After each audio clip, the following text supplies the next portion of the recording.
Well, the system I'm covering now is a one cushion kick shot. We call the seventh pocket kick. I coined that phrase years ago to refer to the actual 6 real pockets on the pool table and then an imaginary pocket called the seventh pocket.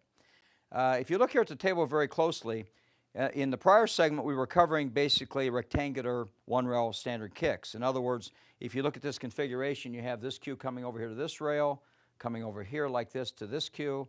And this configuration is what we call a rectangle. You can actually see that. So we go like this, over, down, and back. That's a rectangle. And everybody knows what a rectangle is. That's basically what a pool table is a rectangle. We've covered that many times. Now, when you get outside the domain of a rectangle, you enter into a kind of a contorted one-rail kick shot. So what I'm going to illustrate here is I'm going to take and get rid of this cue stick, get rid of this cue stick, and I'm going to put this cue at an angle like this. Now, it's rather interesting. If you look at this, and we'll move a shaft back in here, now you see a little bit different type of a configuration. Instead of having a rectangle, we have something that I never could get in school. It's what's called a trapezoid. In other words, you have one side here, you have an angled side here, and you have a side there and a side there. So now you have a kind of a twisted type of one-rail kick shot, and this is the one that most players struggle with. However, there is a calculation you can use that makes it a little bit easier to understand, and hopefully you'll be hitting more balls with this system. This is a great system to use. We'll start out by kind of explaining the components of it. There's 3 basic components. The first component is we would use a ghost ball called the 2 ball here in relation to the 9 ball, and the 2 ball actually hits the 9 ball at, of course, the contact point.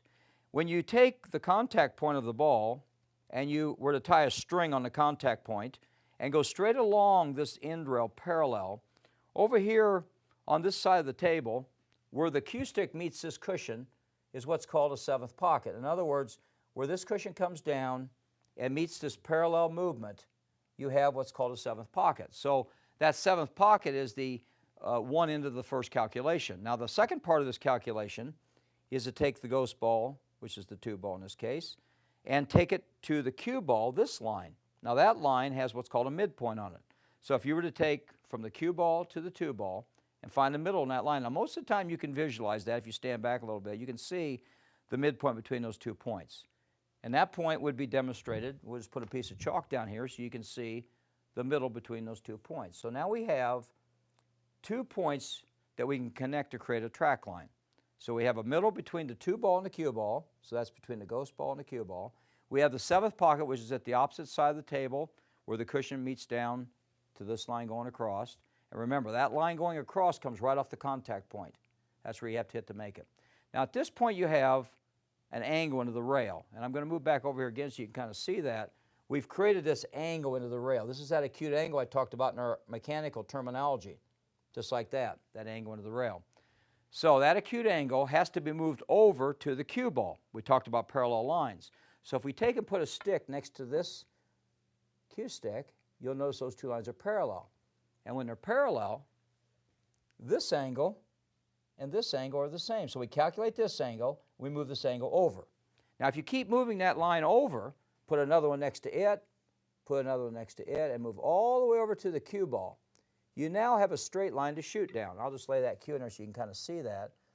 That line that you're going to shoot down is the transplanted parallel shift line from the one we calculated. So in other words, we calculate this, we move our stick over parallel to the cue ball, just like this, and we shoot straight down that line without any English. Now I'm going to shoot it in just a second, but I want to make sure we understand this parallel shift again.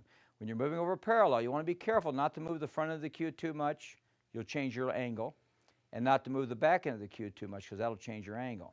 So once you move your cue stick over the proper way, in a nice parallel movement, again, I stand back, sometimes put my cue right over those 2 points, move over parallel.